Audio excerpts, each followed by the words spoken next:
GNN के संग में हमारे आज के मेहमान हैं लॉलीवुड के मशहूर अदाकार गुलाम मोहिउद्दीन।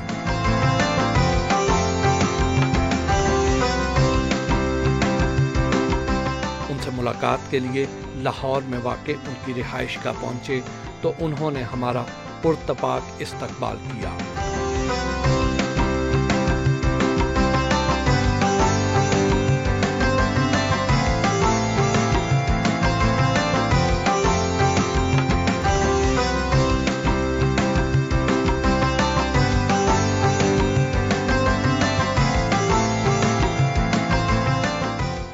गुल्लू भाई, कैसे हैं आप? अल्हम्दुलिल्लाह ठीक ठाक माशाल्लाह। फिल्मी हीरोइन समेत सारी फिल्म इंडस्ट्री के आप गुल्लू भाई हैं, तो क्या आपकी बेगम भी आपको गुल्लू भाई कहती हैं? नहीं, सारी फिल्म हीरो ने भी नहीं कहती था। मेरी बीवी कैसे कह सकती, ठीक है ना। अक्सर लोग कहते हैं शोबिज़ में दो भाई बड़े पॉपुलर हैं, एक गुल्लू भाई एक मुन्नू भाई। क्या ये सच है कि आप छुप छुप कर सिनेमा देखने जाया करते थे और एक ही गो में पूरी फिल्म भी नहीं देखते थे कि कहीं पकड़े ना जाएं? आप मुझे किसी एजेंसी के आदमी लगते हैं जो सारे रिपोर्ट्स लेके आए। एक्चुअली उस ज़माने में ये था, जो मेरी स्टूडेंट लाइफ थी ना, मेरा जो मोहल्ला था नाज़माबाद में, मैं जब कराची में रहता था तो वो 2 सिनेमास थे वहाँ पे, तो बड़ा अट्रैक्शन होता था फिल्म देखना उस ज़माने में। तो कुछ उस ज़माने में तो बड़ी पाबंदियाँ होती थी घर से। आज तो हर माँ बाप कहते हैं कि मेरे बेटे को टीवी पे काम करवा दें, आप इसको क्रिकेट टीम में ले आए, तो उस वक्त ये प्रॉब्लम था। तो मैं और मेरे दोस्त हम लोग टाइमिंग इस तरह से करते थे कि पहले दिन गए 1 घंटे की फिल्म देख लिए, फिर वापस आ गए ताकि किसी को पता न लगे। दूसरे दिन फिर टाइमिंग करते थे कि अब पहला घंटा कंप्लीट होने वाला है, लिहाजा फिर चलो, फिर थोड़ी सी देखी, फिर वापस आ गए। तो उसका भी अपना एक मज़ा होता था। उस ज़माने में किन एक्टर्स की फिल्में शौक से देखा करते थे? मैं मोस्टली एक्शन फिल्में देखता था, और एक्शन फिल्मों में उस ज़माने में जो ज़्यादा होती थी शॉर्ट फाइटिंग की, और वैसे एक्शन फिल्में मोहम्मद अली भाई थे, सुल्तान राय साहब थे, ये वो सारे एक्टर्स थे जो एक्शन मूवीज़ किया करते थे। उसके अलावा जो होती थी वो फैमिली ओरिएंटेड होती थी, तो इन फिल्मों को देखने का मज़ा आता था। इट वॉज गुड फन कि हम लोग देख के फिर उसी कॉपी करना हो, फिर इस तरह से करना। जैसे आप छुप छुप कर सिनेमा देखने जाया करते थे, उससे तो लगता है कि घर का माहौल खासा सख्त होता होगा। नहीं, इतना सख्त भी नहीं था, लेकिन कुछ खुद ही अपने ऊपर सख्ती तारी कर ली थी कि यार अगर पता लग जाए तो फिर पता नहीं डांट पड़ेगी, क्या होगा। मेरे पेरेंट्स हमेशा बहुत से लिबरल रहे, उन्होंने कभी अगर देखे ना कोई सख्ती होती, कोई पाबंदी होती, तो मैं मूवीज़ में कैसे काम करता। तो ऐसी कोई पाबंदी नहीं थी, लेकिन एक ऐसी अपने ऊपर एक खौफ था कि दूसरे जो मेरे दोस्त हैं ना, उनकी तरफ से ये था कि यार अब्बा को नहीं पता लगना चाहिए, किसी को भाई को ना पता लगे, तो इस तरह की तो मैंने भी अपने ऊपर एक खौफ तारी कर लिया था। आप जब कॉलेज में थे तो उस वक्त रेडियो और टीवी का सिलसिला शुरू हो चुका था, ऐसे में फिर पढ़ाई का सिलसिला कहाँ तक चला? पढ़ाई मेरी जब एग्ज़ाम्स आते तो उससे 1 महीना 15 दिन पहले शुरू होती थी। जब मैं स्कूल गोइंग था उस वक्त मेरी प्रायोरिटी ज़्यादा क्रिकेट थी, तो मैंने जाकर ट्रायल दिए। तो उस ज़माने में ये होता था, आज का मुझे नहीं पता, कि अगर आप टीम में या किसी भी स्पोर्ट्स की टीम में आप सेलेक्ट हो गए तो आपकी फ़ीस बहुत माइनर हो जाती थी, 10% फीस होती। तो मैं क्रिकेट टीम में सेलेक्ट हो गया, लेकिन जब एग्ज़ाम्स आते थे तो फिर वो जो 15-20 दिन और महीना होता था ना, उसमें फिर मैं बहुत मेहनत करता। मतलब मैं इतना ज़्यादा पढ़ाकू नहीं था जितने मेरे दूसरे बहन भाई हैं ना, माशाल्लाह they are all highly educated. मेरा आवारागर्दी करना, घूमना फिरना, साइकिलिंग करनी, क्रिकेट खेलनी, बाद में फिर जब शोबिस की तरफ में आया तो फिर प्रॉपर टाइम फिर मैंने इधर दिया। फिर रेडियो की ट्रेनिंग से आवाज़ का उतार चढ़ाव आपने सीखा, तो ये फिल्मी डायलॉग बोलने में किस हद तक मुआविन साबित हुआ? बहुत इम्पॉर्टेंट है, बहुत इम्पॉर्टेंट होता है। रेडियो एक ऐसा मीडियम है जो अगर आपको अच्छे प्रोड्यूसर्स मिल जाएं, अच्छी तरीके से आपको गाइड करें, तो वो आपको ये बता सकते हैं कि वेरिएशन क्या है और किस सीन को और किस डायलॉग को किस तरह से बोलना चाहिए। और ये बड़ा इम्पॉर्टेंट होता है कि जो डायलॉग आप डिलीवर कर रहे हैं उसके जो एक्सप्रेशन है आपकी वॉइस में भी हो, आपके चेहरे पे भी हो और आपकी आई बॉल्स में भी हो। इन तीनों चीज़ों को सिंक्रोनाइज करना पड़ता है। तो रेडियो पे मुझे अल्हम्दुलिल्लाह बड़े अच्छे लोग मिले। फिर जब मैं वॉइस ऑफ अमेरिका मैंने किया तो वहाँ पे एक हसन साहब थे, रेडियो पे यावर मेहदी साहब थे, रज़ी अख्तर शौक़ साहब थे। तो इन लोगों ने मुझे बहुत ग्रूम किया बहुत अच्छे तरीके से। फिर जब मैं टीवी आया तो फिर वहाँ कमर आफ्ताब साहब, कासिम जलाली साहब, अमीर इमाम साहब, इस तरह के जो प्रोड्यूसर्स थे, बख्तियार साहब, जिनके मैंने प्लेस किए, तो उन लोगों ने फिर काफ़ी मुझे समझाया, काफ़ी कुछ किया इस तरह से। जो बंदा फिल्में देखते हुए इतना डरता हो, फिल्मों में आ कैसे गया? नहीं, मैंने आपको बताया ना, मैं किसी और से नहीं डरता था, वैसे ही अपने ऊपर एक खौफ तारी किया हुआ था। क्योंकि मेरी फैमिली में मेरे जो पेरेंट्स हैं, मेरे ख़ानदान में, वो मेरे फादर पुलिस में थे, मेरे और रिश्तेदार हैं army, police, navy, martial race, air force, तो वो एक उस दौर में आपको पता है कि बड़ों का बहुत अदब किया जाता था, बड़ा एहतराम किया जाता था। मतलब बाप तो खैर बाप ही है, दादा, बाप, चाचा, ताए, इवन बड़े भाई से भी एक अदब और एहतराम का रिश्ता था।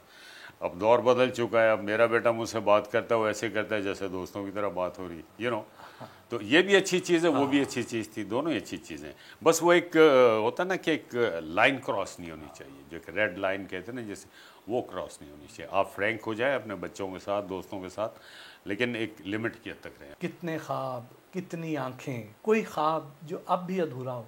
वो कहते हैं ना कि हज़ारों ख्वाहिश ऐसी कि हर ख्वाहिश पे दम निकले।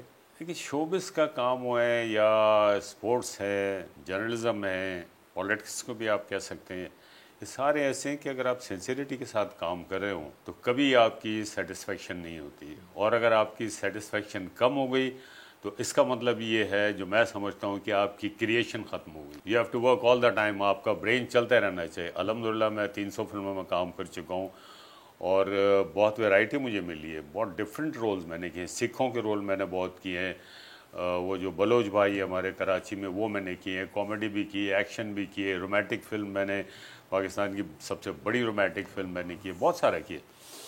लेकिन ये है कि अब भी कुछ ना कुछ नया करने की एक जस्तजू। ड्रामे से फिल्म की तरफ कैसे आई?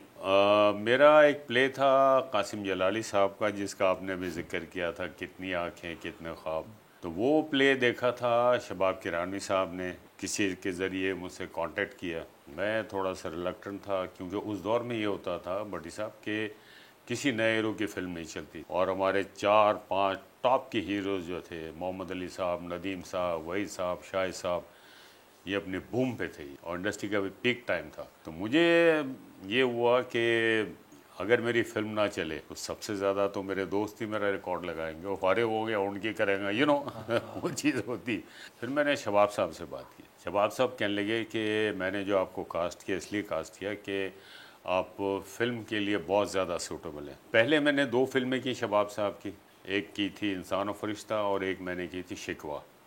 उन दोनों फिल्मों के रशेस जब शबाब साहब ने देखे, देन उन्होंने मुझे कास्ट किया मेरा नाम है मोहब्बत में। तो शुरू के जब ये फिल्म रिलीज़ हुई, 4-5 दिन तो बिल्कुल फारिग थे, लोगों के रवैये बदल गए थे मेरे साथ। जिन लोगों ने मुझे फिल्म की रिलीज से पहले साइन किया हुआ, एक ये भी एक ट्रेंड है ना इंडस्ट्री में कि आप पहले साइन कर लो, सस्ता हो जाएगा, फिल्म हिट हो गई तो महंगा हो जाएगा, उन्होंने भी मुंह फेर लिया मुझसे 4-5 दिन। चलो कोई बात नहीं, क्या फ़र्क पड़ता है, नहीं चली, अल्लाह की मर्जी। 4-5 दिन के बाद जब उस फिल्म ने पिक किया तो सही मानों में जिसे कहते हैं ना कि ट्रैफिक ब्लॉक कर दें, ये हो गया था गुलिस्तान सिनेमा का। फिर वो फिल्म चली है तो फिर ऐसी चली है कि आज भी लोगों को याद है। पूरी दुनिया में रिलीज़ हुई है, चाइना में रिलीज़ हुई है, वहाँ 15-16 साल चली है। अल्हम्दुलिल्लाह, थैंक गॉड, मेरे साथ ये अल्लाह की ब्लेसिंग रही है कि मेरी पहली फिल्म ऐसी कामयाब हुई। उसके बाद फिर चलता रहा सिलसिला, हिट भी होती रही, फ्लॉप भी होती रही। बाबरा शरीफ के साथ ये आपकी पहली फिल्म थी, मेरा नाम है मोहब्बत। जी। क्या उस वक्त ये अंदाज़ा था कि ये फिल्म इतनी मशहूर हो जाएगी और चाइना में आपके और बाबरा के मुजस्मे बनाकर रख दिए जाएंगे? नहीं, बिल्कुल अंदाज़ा नहीं था। देखिए, फिल्म और क्रिकेट, चूँकि मैं क्रिकेट भी बहुत खेलता हूँ अल्हम्दुलिल्लाह, मैंने टीम बनाई थी सबसे पहले फिल्म इंडस्ट्री में तमाम आर्टिस्टों की। इसमें कुछ नहीं पता होता कि आपकी फिल्म कितनी हिट होगी, कितनी नहीं हिट होगी। इसी तरह बैट्समैन को नहीं पता होता कि मैं कितना स्कोर करूँगा। 83 की बात है, शबाब साहब ने ये फिल्म गिफ्ट की चाइना को। उसके कोई 4-5 साल बाद शौकत अली साहब, अल्लाह गरी के रहमत करे, हमारे जो सिंगर हैं, तो वो गए थे चाइना।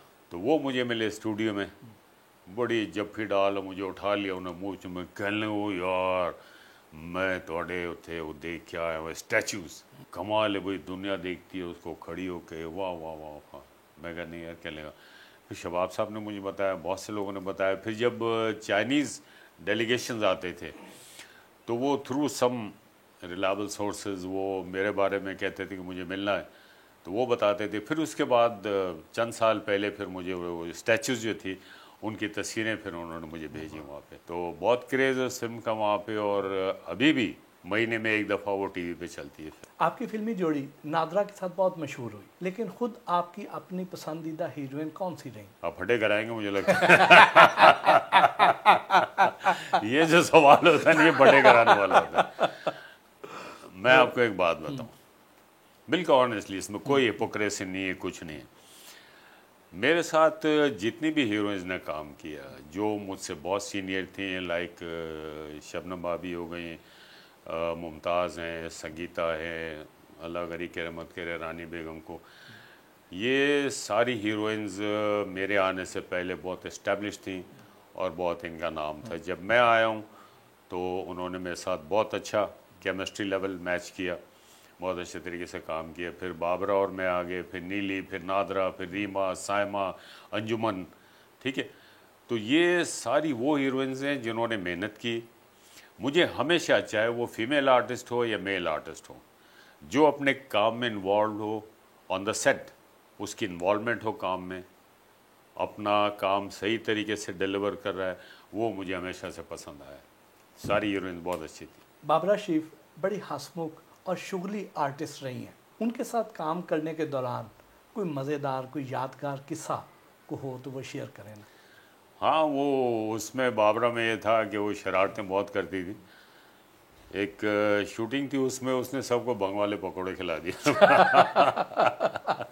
अच्छा, मेरा सीन वैसी था रोने पीटने वाला। जब मैंने भी खा ली और भी लोगों ने खा लिया, सबकी हालत ख़राब हो गई। क्या हुआ, क्या हो रहा है सबको? ये बाद में पता लगा कि जी बाबरा ने वो बंग वाले पकौड़े खिला दिए सबको। तो वो करती थी इस तरह की शरारतें। आपके ज़माने में दर्जनों फिल्में बनती थीं, हिट भी होती थीं। अब जबकि टेक्नोलॉजी भी बड़ी एडवांस आ गई, लेकिन साल साल भर कोई एक आधी फिल्म को काबिल ज़िक्र बनती है, हिट होती है, क्या वजह है? देखिए, जितनी ज़्यादा फिल्में बनेंगी उतना आपको रिजल्ट मिलेगा, नेगेटिव और पॉजिटिव। जिस वक्त 100-125 फिल्में बना करती थी when I join Pakistan film industry, हमारा जो सक्सेस का रेशियो था वो था मोर देन 5%। चलती थी फिल्में हर साल 5, 6, 7 फिल्में मेगा हिट। तो उसको देख के फिर लोग दूसरी फिल्म शुरू करते थे। अच्छा, उस दौर में ये भी था कि अगर आपकी फिल्म फ्लॉप भी हो गई तो आपका ब्रेक इवन हो जाता था, क्योंकि सर्किट बड़ा था, छोटे शहर बहुत थे, गांव देहात, ये वो ओवरसीज़ मार्केट थी। हमारी मूवीज़ इंग्लैंड में चलती थी, कनाडा में चलती थी, दुबई में चलती थी, अमेरिका में चलती थी। तो वो फिर प्रोड्यूसर जो था उसका ब्रेक इवन हो जाता था, फिर वो दूसरी फिल्म शुरू करता था। आहिस्ता आहिस्ता फिर हमारा सर्किट ख़त्म होता गया, सिनेमा हाउसेस टूटते गए। अब सिनेमा जो है वो मॉडर्न वर्जन में आ गया, डिजिटल सिनेमाज आ गए, और वो एलिट क्लास के लिए रह गई ये फिल्म। जितने भी ये सिनेमा हाउसेज हैं, जो लोअर मिडिल क्लास हैं, मिडिल क्लास हैं, इस तरह के जो लोग हैं, वो फिल्म से महरूम हो गए, क्योंकि फिल्म महंगी हो गई हो। अब आपको एक फिल्म देखने के लिए एक बंदे को कम से कम 1500 रुपये चाहिए, तो वो लोगों के लिए अफोर्डेबल नहीं है। सुल्तान रई के साथ आपने 70-80 फिल्में की, या लेकिन उनके कत्ल के बाद 7 साल तक आपने फिल्म नहीं की। इतना अरसा कहाँ रहे और क्या किया? नहीं, अल्लाह गरी के रहमत करे, राय साहब को उसके बाद किया मैंने काम, ऐसे नहीं कि मैंने नहीं किया। लेकिन इतना ज़्यादा नहीं हो सका, चूँकि नंबर ऑफ़ प्रोडक्शंस कम हो गई थी, ठीक है ना। तो उसमें से भी जैसा मैंने आपको पहले बताया था कि फ़िल्मों का वो मयार नहीं रहा था, तो मैं नहीं चाहता था कि मैं उस तरह की फ़िल्में करूं। अभी भी पिछले 2 साल में मैंने 5-6 फिल्में छोड़ दी। मैंने कहा नहीं, इस तरह की फिल्म मैं नहीं कर सकता। आप लेके आओ, अच्छी फिल्में लेके आओ, 700 फिल्म लाओ, एक्शन फिल्म बनाओ, जो भी करो। तो मैंने इनकार किया उनको। तो ज़ाहिर है नंबर ऑफ़ प्रोडक्शंस आपकी कम होंगी, प्रोडक्शंस कम होगी तो लोग बोलेंगे कि जी आप काम नहीं कर रहे। तो ये एक रीज़न है। जो अच्छी मूवीज़ होंगी मैं करूँगा, ज़रूर करूँगा। अभी हैं 2-3 प्रोजेक्ट्स बड़े अच्छे हैं पाइपलाइन में, वो मैं करूँगा इंशाल्लाह। अभी 1 महीना पहले मेरी फिल्म रिलीज़ हुई, अमीन इकबाल साहब उसके डायरेक्टर थे, रहबरा। बहुत अच्छी फिल्म थी, very neat clean love story, family oriented. और जो अभी आने वाली हैं वो भी इंशाल्लाह करूँगा, ज़रा हालात बेहतर हो जाएँ, थोड़े से सैलाब वगैरह सारा आपको उर्दू और पंजाबी फिल्मों में यकसा मकबूलियत मिली। आपकी अपनी पसंदीदा फिल्म कौन सी थी? मेरी उर्दू फिल्मों में तो ऑफ कोर्स मेरा नाम है मोहब्बत, और पंजाबी फिल्मों में वडेरा, और ये दोनों फिल्में ऐसी जिनको कॉपी किया है।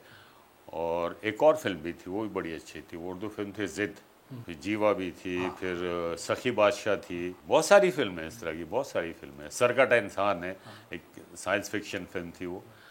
तो मैंने आपको कहा था ना, बड़ी वैरायटी मुझे मिली अल्हम्दुलिल्लाह। सैयद नूर की फिल्म वोटी लेके जानी है से कम बैक किया, और ड्रामों में आप फिर आना भी शुरू हुए, लेकिन कम कम आ रहे हैं, क्या वजह? काम आप आपको पता है सारा कराची चला गया। ठीक है, अभी किए मैंने कुछ अर्सा पहले 2-3 सीरियल्स मैंने किए। सीरियल्स में भी वो आपको अपना लेवल मेंटेन करना पड़ता है। आते रहते हैं फ़ोन, 4 दिन का काम है, 3 दिन का काम है। मैंने कहा नहीं, जो मैं करता हूँ, जो मेरा कैलिबर है, आप उस हिसाब से देंगे, मैं ज़रूर करूँगा। मैंने किए। अब वहाँ पे प्रायोरिटी ये होती है कि कराची शिफ्ट हो जाए, तो ये भी एक इशू है। लेकिन जो अच्छे होते हैं मैं करता हूँ। अभी 2 प्रोजेक्ट्स हैं जो स्टार्ट होने वाले हैं सीरियल्स के, लेकिन ये सैलाब की वजह से और बारिशों की वजह से थोड़ा डिले हो गया, वरना 15 सितंबर से स्टार्ट होना था प्रोजेक्ट। अब तो मर्दो ख़वातीन भी कॉस्मेटिक सर्जरी करवा कर अपने होंठ मोटे कर लेते हैं, जबकि आपके तो कुदरती तौर पर ही ऐसे हैं। लेकिन मरहूम उमर शरीफ साहब अक्सर आपके होंठों पर घंटों कॉमेडी किया करते थे, तो उनकी कोई पंच लाइन याद? देखिए, उसमें बहुत सारे लोग ऐसे हैं जिनके होंठ मोटे हैं, मैं भी शामिल हूँ उसमें। और जहांगीर खान, जो वो लोग नाम लेते थे, हमारे कॉमेडी आर्टिस्ट जितने थे, जहाँ अल्लाह ने मुझे बहुत सी खूबियों से नवाजा। ये भी खूबी है, मुझे अपनी अल्हम्दुलिल्लाह हर चीज़ पसंद है। अल्लाह ने अच्छी हाइट दी, अच्छी आवाज़ दी, अच्छी शक्ल दी, अच्छी आंखें दी हैं, अच्छी आवाज़ दी है, और मुझे क्या चाहिए? अच्छा मकाम दिया है। अच्छा मकाम दिया अल्लाह ने, ठीक है, और मुझे क्या चाहिए? माजी में जितने भी हमारे कॉमेडी आर्टिस्ट गुजरे, अल्लाह उनको गरी की रहमत करें, उन्होंने कभी किसी की ज़ात को हिट नहीं किया। वो कॉमेडी खुद क्रिएट करते थे। अगर आप किसी की ज़ात को हिट करके आप कॉमेडी करते हो तो ये अच्छी बात नहीं है। लोगों ने किया, मोहम्मद अली साहब की कॉपी की, नुसरत फ़तेह अली ख़ान साहब की कॉपी की, मेहदी हसन साहब की कॉपी की, और भी बहुत से लोगों की कॉपी की, उनकी ज़ात को तनकीद बनाया, तो उसको कॉमेडी क्रिएट कर रहे हैं। ये कॉमेडी नहीं है, मैं इसे कॉमेडी नहीं कहता। आप पास्ट के जितने कॉमेडियंस हैं आप कभी नहीं देखेंगे, चाहे वो मुनव्वर ज़रीफ़ साहब हों, लहरी साहब हों, नन्ना साहब हों, रंगीला साहब हों, उसके बाद भी जितने आए हैं, बब्बू बराल, अलबेला, मस्ताना, ये कभी कभी किसी ने ऐसा नहीं किया। लेकिन ठीक है, अपनी अपनी मर्ज़ी है। अल्लाह ताला फिर किस तरह से निज़ाम बदलते हैं। जैसा आपने कहा, अब लोग खुद होंठ मोटे करवा रहे हैं अपने, उसके ऊपर कॉमेडी क्यों नहीं की? उस पर भी कॉमेडी करते हैं फिर आप।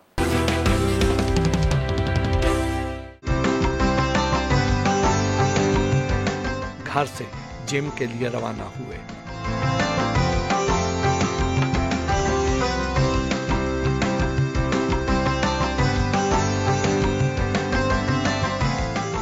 वैसे तो हमारे इर्द गिर्द हमेशा ही सियासत होती रहती है, लेकिन मुल्क की सियासत में किस हद तक दिलचस्पी लेते? मैं देखता हूँ सियासी प्रोग्राम्स, कभी हंसता भी हूँ कि कोई पॉजिटिव रिजल्ट नहीं आ रहा, सब एक दूसरे को ब्लेम कर रहे होते हैं। तो ये नहीं होना चाहिए, क्योंकि अवाम की वजह से असेंबली में पहुँचते हैं, बड़े बड़े ओहदे मिलते हैं। वो चीज़ नहीं है, वो चीज़ लैक कर रही है। बेनज़ीर जब तक हयात थी आपका झुकाव पीपल पार्टी की तरफ रहा, लेकिन बीबी के बाद आपने फिर सियासत में दिलचस्पी लेना कम कर दी शायद। मैं प्रैक्टिकली तो कभी सियासत में नहीं रहा हूँ, क्योंकि अभी हमारे पास वो डेमोक्रेटिक कल्चर आया नहीं पॉलिटिक्स में। और दूसरी बात ये है कि मैं अफोर्ड भी नहीं करता, क्योंकि ज़ाहिर है लोगों की इन्वेस्टमेंट है मेरे ऊपर। मैं को बात करूँ सच, गिरफ्तार हो जो आपने देखा कितने लोग गिरफ्तार होते हैं, क्या क्या होता है, फिर वो मुझे अपने आप को प्रोटेक्ट इसलिए करना है कि मैं लोगों को नुकसान नहीं पहुँचाना चाहता। और कुछ सियासी पार्टियाँ ऐसी हैं जो बड़ी पार्टी हैं जिन्होंने मुझे ऑफ़र भी की। लेकिन जहाँ तक मोहतरमा बेनज़ीर भुट्टो की आपने बात की है, वो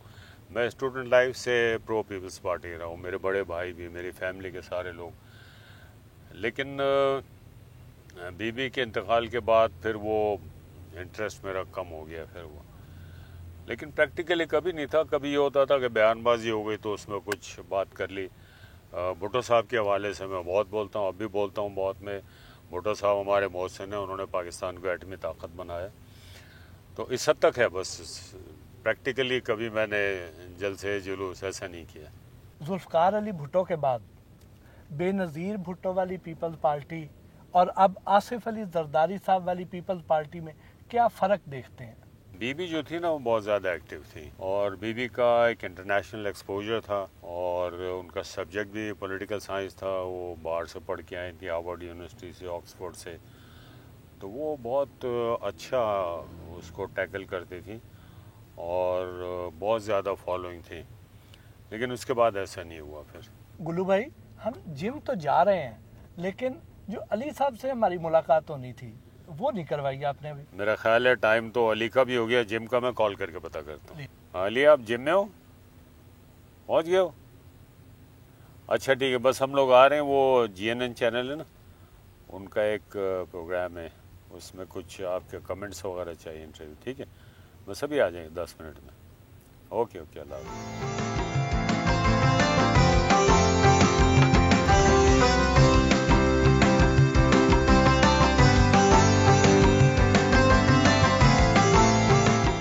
गुलाम मुहियुद्दीन खुद को फिट रखने के लिए बाकायदा वर्जिश करते हैं।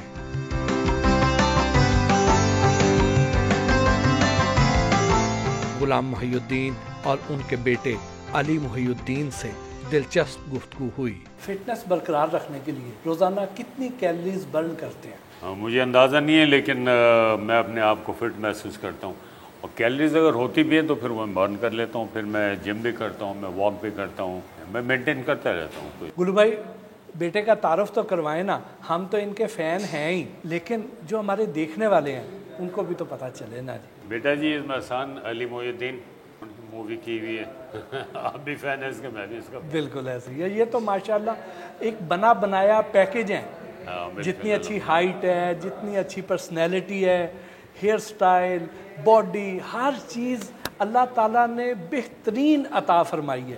Thank you so much. ये चीज़ें बस अल्लाह की देन है जी। अल्लाह ने नवाजा है, अल्हम्दुलिल्लाह अल्हम्दुलिल्लाह। कुछ चीज़ें जेनेटिकली वालिद साहब की तरफ से ही ट्रांसफ़र हुई हैं, सो कांट कंप्लेन, अल्हम्दुलिल्लाह। अली भाई, आपने भी गुल्लू भाई के फुट स्टेप्स को फॉलो करते हुए फिल्म नगरी में कदम रखा। क्या बचपन से ही सोच लिया था कि बाबा की तरह फिल्मी हीरो ही बनना है? अच्छा, ये मैं बड़ी मज़े की बात है, मैं आपको बताऊँ भट्टी साहब।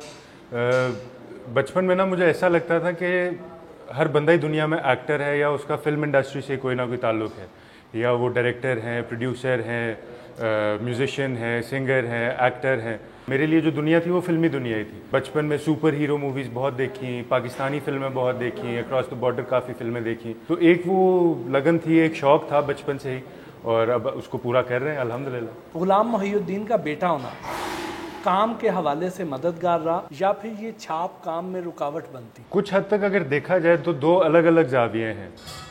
काफ़ी हद तक इसका फ़ायदा भी होता है, बिकॉज ऑब्वियसली घर में ही जब मुझे एक इंस्टीट्यूट है तो मुझे बहुत सारी चीज़ें सीखने को मिलती हैं, बचपन से सीखता आ रहा हूँ। कहीं ना कहीं इसका रुकावटें भी आती हैं इस वजह से, बिकॉज एक लोगों के माइंड में होता है कि के वालिद साहब भी इनके अदाकार हैं तो इनके लिए कौन सा मुश्किल होगा, बट ऐसा नहीं होता। हम लोगों के लिए शायद थोड़ा सा ज़्यादा मुश्किल होता है बीइंग स्टार किड्स, कुछ एक एक्सपेक्टेशंस का एक बोझ होता है हमारे पे, और एक पूरा एक करियर है अबू का जिसका एक पूरा आगे एक लेगेसी लेके चलनी है, तो ऑब्वियसली उसका एक बोझ तो आता है। अली आपके अकलौते बेटे हैं और अकलौते बेटे से बहुत सी तवक्कुआत होती हैं, आपको भी तो होंगी। तवक्कुआत ऑब्वियसली पॉजिटिव ही होती है अपनी औलाद के लिए कि ये अपनी ज़िंदगी में कामयाब रहे, और माशाल्लाह कामयाब है अब तक। जितना भी अली अपना बिज़नेस भी कर रहे हैं, एजुकेशन अली ने बाहर से किया है, इंग्लैंड से बैचलर्स किया है, और शोबिज़ में बहुत अच्छा काम किया अली ने, क्योंकि नंबर ऑफ़ प्रोडक्शन जो बहुत कम हो गई जिसकी वजह से वो ब्रेक थ्रू नहीं मिल रहा। अदरवाइज़ अली जो है वो चूज़ी भी है। अब 2-3 फिल्में ऑफर हुई थी अली को, जो उसने बना किया, उसने कहा मैं नहीं करूँगा। वो ये नहीं चाहता कि एक प्रोफेशनल जैसे मैं करता था, दिन में 6-6, 8-8 फिल्मों की शूटिंग करनी, हर साल 15-20 फिल्में रिलीज़ होती थी। अली कहता मैं कम करना चाहता हूँ लेकिन एक क्लास मेंटेन करना चाहता हूँ, अच्छा काम करना चाहता हूँ। तो इंशाल्लाह वो होगा, ये अपने मकसद में कामयाब होगा। एक फिल्म की नाकामी के बाद आगे क्या प्लान्स है? मज़ीद फिल्में करना चाहते हैं? आगे इंशाल्लाह है, तो इरादा तो है, और मज़ीद मूवीज़ का और सीरियल्स का भी इंशाल्लाह। और रोल्स का एक मेरे नज़दीक एक बहुत एक इम्पॉर्टेंट चीज़ होती है कि आपका जो कैरेक्टर आप प्ले कर रहे हैं उसकी क्या स्टोरी के अंदर उसकी कितनी अहमियत है और उसका इम्पैक्ट कितना है एक फ़िल्म के ऊपर या पूरे एक प्रोजेक्ट के ऊपर। तो वो मेरे लिए एक बहुत इंपॉर्टेंट चीज़ होती है। बाबा की फेवरेट फिल्म कौन सी लगती है? वेल सारों से अब तक जो मैं सुनता आया हूँ, बहुत सारे लोगों से मैंने सुना है, जो कि नो डाउट है भी, मेरा नाम है मोहब्बत, वो बहुत लोगों को पसंद है। बट मैं अपनी पर्सनली अगर मैं बताऊँ तो एक मूवी थी जिद, वो मुझे हमेशा से बहुत फैसिनेट की है। वो पूरा वो उस मूवी के अंदर जो एक कैरेक्टर था, उस कैरेक्टर का जो एक ऑरा था, बहुत अच्छी मूवी थी और बहुत अच्छा एक परफॉर्मेंस थी उसमें सबकी। बाबा का कोई डायलॉग जो आपको बहुत पसंद हो, लेकिन वो बाबा के अंदाज में ही आपने सुनाना है? हाँ, ये यहाँ पे आपने मुझे फंसा दिया बट्टी साहब। बहुत सारे डायलॉग्स हैं, बट देन अगेन उसमें से कोई भी एक डायलॉग मेरा नहीं ख्याल कि मैं अपने बाबा के सामने ही उनका ही डायलॉग रिपीट कर सकूँगा। बट ये है कि जो एक अब्बू का जो एक डायलॉग डिलीवरी का जो एक अंदाज़ था और जो एक थ्रो थी, एक वोकल थ्रो थी, वो एक मेरे हिसाब से एक ऐसी चीज़ है जो एक बेंचमार्क सेट हुआ हुआ है, और उस बेंचमार्क को जितने भी लोग फॉलो करेंगे, उसको जो भी उस बेंचमार्क को रीच करने की कोशिश करेंगे, मुझे उम्मीद है कि वो इंशाल्लाह कामयाब भी होंगे। तो सुनाए ना जी। हाँ, यहाँ पे तो एक्चुअली मैं बता वेल जिद फिल्म का ही एक डायलॉग था। उसमें कुछ कैरेक्टर्स इस तरह के होते हैं कि जो बिलावड होती हैं वो एस्केप कर जाती हैं। एक कैरेक्टर होता है उसमें, एक आगे दिलावर, उसको ये आवाज़ देते हैं और उसमें वो कहते हैं दिलावर पकड़ो इन कुत्तों को, और वो इस तरह से करके एक वो डायलॉग था। तो उसका वो जो एक ग्रैंडर था और जो एक इम्पैक्ट था उस डायलॉग का, वो एज ए व्यूअर मैं आज भी देखता हूँ तो वो मुझे एक खौफज़दा करता है कि यार इस आदमी के गुस्से से बचना चाहिए हमें। तो वो एक लाइन के अंदर ही वो इतनी सारी चीज़ों को कन्वे करना, वो बहुत एक मंजे हुए अदाकार की एक उसके लिए एक टोटल एनवायरनमेंट हो जाए। आप सेट पे होते हैं ना, आपका ड्रेस, आपका कॉस्ट्यूम, अपना पूरा लोकेशन, को आर्टिस्ट। अब आपसे जो सवाल है वो बीइंग फादर नहीं है, बीइंग एक सीनियर एक्टर है, कि अली को बतौर अदाकार आप कहाँ रेट करते हैं? हाँ देखिए, मेरा ख्याल है अली जो इस वक्त कर रहा है, मैंने कभी इंटरप्ट नहीं किया अली के मामले में। जब भी करे अच्छा करे। अली की परफॉर्मेंस बहुत अप्रिशिएट हुई थी। फिल्म का भी एवरेज बिजनेस था, लेकिन ये हुआ कि उस ज़माने में इंडियन फिल्म लगती थी तो सुल्तान लगी थी, तो हमारे सिनेमा ऑनर्स ने सारे शोज़ जो थे वो, और इस तरह की शिकायत बहुत से प्रोड्यूसर्स को है जिनकी फिल्मों को नुकसान पहुंचा। लेकिन फिर भी ये था कि अली को अप्रिशिएट किया लोगों ने, और स्क्रीन पे माशाल्लाह जो अली ने एक्शन वगैरह किया, बिकॉज मार्शल आर्ट भी सीखा हुआ अली ने, सारा किया हुआ है। तो बस यही है, और ऑब्वियसली मेरी ब्लेसिंग है।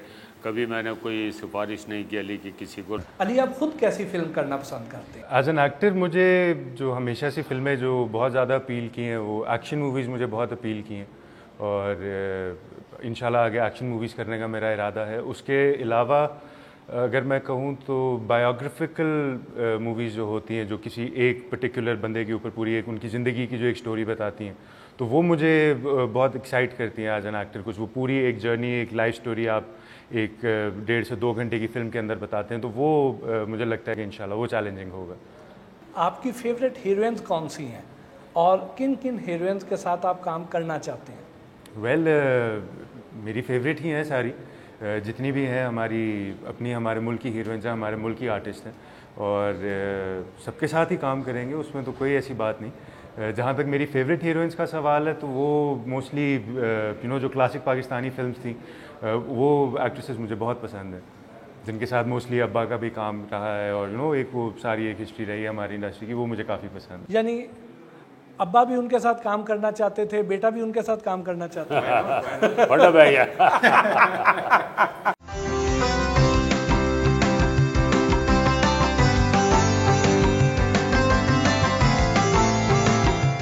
जिम से घर के लिए रवाना हुए।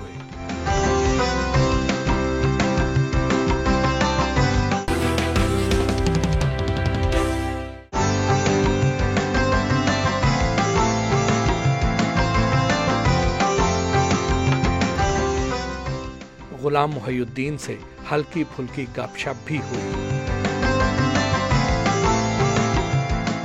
गुलू भाई, सुना है एक बार आपको मोहम्मद अली साहब ने डांट दिया था, वो क्या वाकया था? वो डांटना क्या था, वो निकल गया था। वो जब कराची आते थे ना, जितने भी आर्टिस्ट थे उस ज़माने के, तो अली भाई और ज़ेबा भाई भी बहुत आते थे, पता लग जाता था लोगों को, अखबारों में खबरें वबरें आती थी। तो मेरा एक दोस्त था, वो मेरे पास आया, उसने आके मुझे कहा कि यार वो मोहम्मद अली ज़ेबा आ रहे हैं, उनको चलें देखते हैं, उनको मिलते हैं। वो मैंने कहा ठीक है। तो उस वक्त तक मैंने देखा नहीं था अली भाई को। पहले हम लोग पहुँचे, ये 71 की बात है, उस वक्त मैं भी आया नहीं था शोबिज़ में। तो वो बाइक थी, उस पर हम लोग पहुँच गए, तो देखा वहाँ से वो निकल रहे हैं। उनके पीछे जनाब कोई 10-12 प्रोड्यूसर्स, डिस्ट्रीब्यूटर्स, उनकी गाड़ियाँ, फिर आगे राउंड अबाउट पे और गाड़ियाँ खड़ी हुई थी फैमिलीज़ की, वो 25-30 गाड़ियाँ उनके पीछे, पूरा एक जुलूस था। वहाँ से निकले, हम लोग बाइक पे थे, पीसी होटल पहुँच गए, वहाँ पे ऑलरेडी फैमिलीज़ खड़ी हुई थी, बड़ा एक हजूम था। तो हम उस हजूम को हटाते हटाते हम पहुँच गए अली भाई साहब, कैसे आप देख, चलो चलो चलो, जीन्स पहनी हुई ऐसी बाइक, जो होता है लड़कपन में। मैंने कहा यार ये अजीब आदमी है, डांट दिया। खैर, तो मेरा दोस्त कहने लगा यार नहीं अभी मिलते हैं। मैंने कहा नहीं, वो डांट पड़ गया, अब क्या मिलना उससे। खैर, वो सारा टाइम गुजर गया। जब मैं मूवीज़ में आया तो बल्कि हुआ ये वाक़या कि जहाँ से उनका इज़्ज़त, उनका एहतराम मेरे दिल में बहुत ज़्यादा हो गया। कंवर आफ्ताब साहब का एक ड्रामा हुआ था, मम्मी नाम था उसका। तो वो ड्रामा मोहम्मद अली भाई ने देखा था, उन्होंने फ़ोन करके कंवर आफ्ताब साहब को कहा कि भाई इसने बहुत अच्छा काम किया, इसको फिल्मों में होना चाहिए। तो कंवर आफ्ताब साहब ने मुझे बताया कि यार वो रात ही फ़ोन आया थी, मोहम्मद अली दा बड़ी तारीफ़ कर रहे थे। मैं अच्छा, मैंने कहा चलो शुक्र है। मैंने कहा जी मैं एक दफ़ा मिला था, उन्होंने डांट दिया था मुझे। कहने लगा अच्छा। उन्होंने कहा बहरहाल फिर जब मैं आया हूँ, इंडस्ट्री में आ गया, फिर वो घर आना जाना शुरू हो गया, तो बेशुमार दफ़ा मेरे घर पे आया, बच्चों के बर्थडे पे, कोई गेट टुगेदर, कोई डिनर, कोई पार्टी, तो मैं उनको सुनाता था। मैं भाईजान मैं एक दफ़ा आया, आपने डांट ही दे, चल क्या बकवास कर रहे। मैंने कहा डांटा था आपने, चलो निकलो यहाँ से, निकलो। कहने लगे यार मुझे याद नहीं। तो मैंने कहा बहरहाल हम तो आपको देखने के लिए तरसते थे, आज आपके साथ बैठते हैं, आप हमें अपने घर बुलाते हो, आप खुद मेरे घर आते हो, हम लोग साथ काम करते हैं, ट्रैवल करते हैं। तो मैंने कहा अमेजिंग, मेरे लिए तो एक अजीब सा लगता था मुझे। आप फिल्म इंडस्ट्री के उन चंद अदाकारों में से एक हैं जो रफ़ाई कामों में बड़ा बढ़ चढ़ कर हिस्सा लेते हैं। पाकिस्तान में भी, पाकिस्तान से बाहर भी आप फंड रेजिंग करते रहे हैं, तो इस तरफ कैसे ख्याल आया? बाई नेचर है, शुरू से मेरा ये है। जब मैं शोबिज़ में नहीं आया था उस वक्त भी, जब मैं स्टूडेंट लाइफ में था, 65 की वॉर हुई थी, मैं स्कूल से आता था और आके अपने दोस्तों के साथ 2 खंदकें खोदता था, हाथों में छाले पड़ जाते थे, और सब मोहल्ले वालों को बताता था कि यहाँ आपके लिए 4 खंदकें खुदी हैं, वहाँ इतनी खंदकें, इतनी। तो इस तरह से चलता रहता था सिलसिला। फिर जब मैं आया हूँ शोबिज़ में, फिल्म इंडस्ट्री में, देखिए मैं समझता हूँ कि अगर आपके कहने पर अगर कोई आगे बढ़ता है, लोग बहुत कुछ करना चाहते हैं, हमारे अवाम जो है, हमारे मुल्क के अवाम बहुत हमदर्द हैं, बहुत सोचते हैं इन चीज़ों के लिए, लेकिन वो देखते हैं कि कौन कह रहा है। तो अल्हम्दुलिल्लाह जब इस तरह की बातें हुई, सैलाब आया, 88 में बहुत बड़ा सैलाब था, आजकल फिर सैलाब है, फिर 92 में आया, फिर 98-99 में आया, ज़लज़ला आया।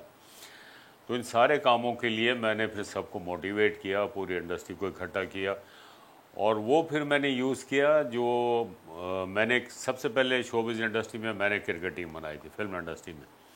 जब नदीम साहब, जावेद शेख और दूसरे लोग होते थे, औरंगज़ेब साहब, इकबाल हसन साहब, खालिद भट्ट साहब, औरंगज़ेब साहब, ये सब खेलते थे। उसके बाद फिर नए लोग आ गए जिनमें शान, मोमर राना, रेमो वगैरह सारे, अरबाज़ खान और सऊद वगैरह सारे। तो इनसे जो फंड्स कलेक्ट करता था मैं, तो वो हम लोग डोर टू डोर जाते थे, जो इलाके के कोई कमिश्नर होते थे या काउंसलर, उनको मैं कहता था कि आप ऐसे लोगों को आप मार्क करें जिनको डोनेशंस की ज़रूरत है। तो वो सब लोगों को बिठा लिया करते थे, तो वहाँ तमाम आर्टिस्ट जाते थे, सब जाके उनको एनवलप्स देते थे, जो भी काइंड की सूरत में जो भी चीज़ें होती देते थे। फिल्म इंडस्ट्री में फिर मैंने एक वेलफेयर फ़ंड बनाया, जब भी कोई खुदा न खास कोई एमरजेंसी आए, कोई बीमार हो, तो इस तरह का हमारे पास कोई कॉन्सेप्ट था नहीं। फिर शौकत खानम हॉस्पिटल के लिए खान साहब को, इमरान खान साहब को आए थे घर, मैंने बुलाया था उनको दावत पे, फिर मैंने उनके लिए किया। तो ये मैं समझता हूँ कि हर शख्स को ये करना चाहिए, क्योंकि हर चीज़ के लिए हम गवर्नमेंट की तरफ देखें और गवर्नमेंट को क्रिटिसाइज़ करें, हाँ कोई भी गवर्नमेंट हो, ये भी नहीं मुनासिब। आप ख़ुद भी तो कुछ करें। तो बात ये है, लोगों को मोटिवेट करना चाहिए, एक प्लेटफॉर्म पे लाना चाहिए पूरी कौम को कि हाँ ये एक डिज़ास्टर हुआ है, हम सब मिलके इसके लिए काम करेंगे। आप ऊंचे, लंबे, सांवले और पुरकशिश शख्सियत के मालिक। लड़कियों की तरफ से मोहब्बत भरे पैगाम तो आते रहे होंगे। वहाँ पिटवाएंगे। नहीं, होता रहता है, फैंस होती हैं, बहुत सारी लड़कियां हैं जो बड़ी फ़ैन होती हैं। अच्छा, मैं इस पे मुझे याद है, मैं आपको एक इंटरेस्टिंग बात सुनाता हूँ। जब मैं नया नया आया ना, तो all over the world, thank God कि मेरी फिल्म हिट हुई, तो मुझे 78 की बात है, एक ख़त आया मुझे इंडिया से, पानीपत। उसमें उन्होंने लिखा कि मैं आपकी बहुत बड़ी फ़ैन हूँ और मैं इंग्लैंड गई थी, मैंने वहाँ आपकी मूवी देखी है, ये वो सारा बड़ा मतलब। अच्छा, मैंने फिर उस ख़त का जवाब भी नहीं दिया। मैं अपनी मसरूफियात में रहा, सोचता था मुझे जवाब देना चाहिए था, बट नहीं दे सका जवाब। जब 2005 में जब मैं इंडिया गया वर्ल्ड पंजाबी कांग्रेस के साथ, फ़खर जमान साहब उसके चेयरमैन हैं, तो उन्होंने मुझे कहा कि आपने चूँकि सिखों के रोल बहुत किए, तो जितने भी सरदार हैं आपको बहुत याद करते, वो आपसे मिलना चाहते हो, तो आप चलें। मैंने कहा ठीक है। मैं गया, तो चंडीगढ़ जब पहुंचते उससे पहले एक जगह खालसा, तो वहाँ यूनिवर्सिटी में हम लोगों का लंच था पूरे डेलीगेशन का। काफ़ी वहाँ के जर्नलिस्ट आए हुए थे। तो वो उस वक्त तो लड़की नहीं थी, थोड़ी सी एज हो चुकी थी, उस वक्त थी अराउंड कोई 45-50। तो इंटरव्यू करते करते उसने मुझसे पूछा कि कभी ऐसा हुआ कि आपको पाकिस्तान से बाहर से आपकी कोई ऐसी फ़ैन हो, फीमेल हो, कोई लड़की हो, किसी ने आपको ऐसा लेटर लिखा, कोई ये। मैं सोचता रहा, मैंने कहा आते रहते हैं इस तरह के लेटर। कहती कोई ऐसा वाक़या, कोई ऐसा लेटर। मैंने कहा हाँ, इंडिया से एक लेटर आया था, वो मुझे याद है। कहती वो कहाँ से आया था? मैंने कहा पानीपत से। अच्छा, तो क्या लिखा था उन्होंने? मैंने कहा उन्होंने ये लिखा कि मैं आपकी बड़ी फ़ैन हूँ, मैं आपसे मिलना चाहती हूँ। तो कहती है कि आप मिले कभी उस लड़की को? मैंने कहा नहीं। कहती वो लड़की मैं हूँ। वाह वाह वाह। मैं उसकी शक्ल देख, मैं आप हो? कहती हाँ, मैंने ये भी लिखा था, मैंने ये भी लिखा था, ये भी लिखा था, लेकिन आपने मुझे जवाब नहीं दिया। मैंने कहा I am sorry for that, मुझे अखलाकी तौर पे जवाब देना चाहिए, लेकिन मैंने कहा पता नहीं, मैं बिल्कुल यंग था उस ज़माने में, तो थोड़ी सी एक लाउबाली तबीयत होती है, कुछ मसरूफियात भी होती हैं।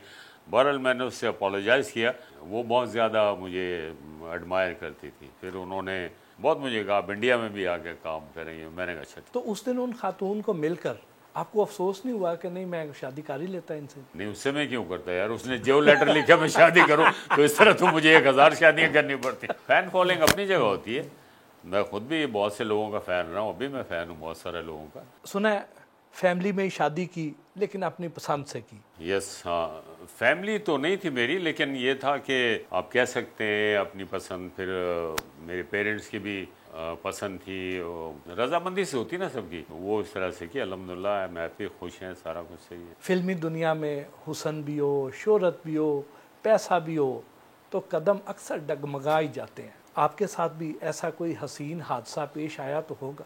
नहीं, हादसा पेश आने लगा था, लेकिन मैंने डायरेक्शन चेंज कर ली। फिर जिन लोगों के साथ हादसे हो चुके थे, जब उनका मैंने हशर देखा, तो मैंने कहा मैं ये हादसा अफोर्ड नहीं करता। नहीं, ये मेरा मिजाज है, मैं सबके साथ फ्रेंडली हूँ। तमाम हीरोइंस मेरे घर आती जाती रही हैं, अभी भी आती जाती रहती हैं। कोई घर पे डिनर हो, कोई पार्टी हो, बच्चों की बर्थडे हो, कोई इस तरह का हो तो होता है। बहुत सी ऐसी भी हैं, जैसे अभी रिसेंटली 4-5 दिन पहले मुमताज़ बेगम मेरी हीरोइन, उन्होंने भी मेरे साथ तकरीबन 8-10 फिल्मों में काम किया, तो वो कनाडा शिफ्ट हो गई। तो उनकी कॉल आई किसी दोस्त के थ्रू, तो मैं बड़ा हैरान हूँ। मैंने कहा है कैसे याद किया?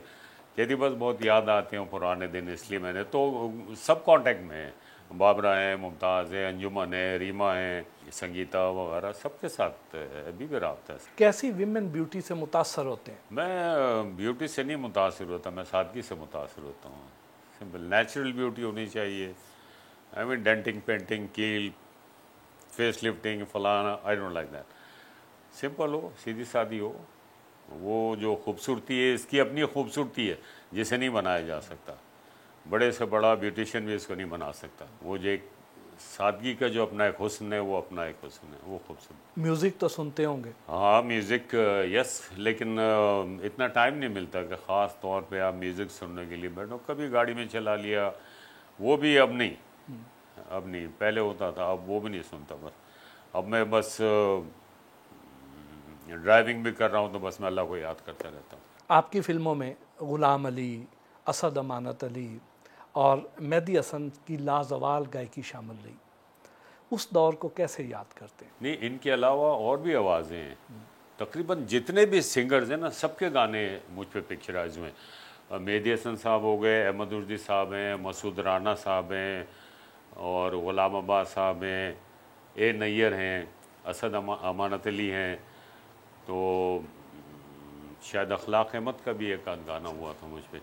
तो जितने भी सिंगर्स हैं तकरीबन सभी के गाने पिक्चराइज हुए मेरे ऊपर।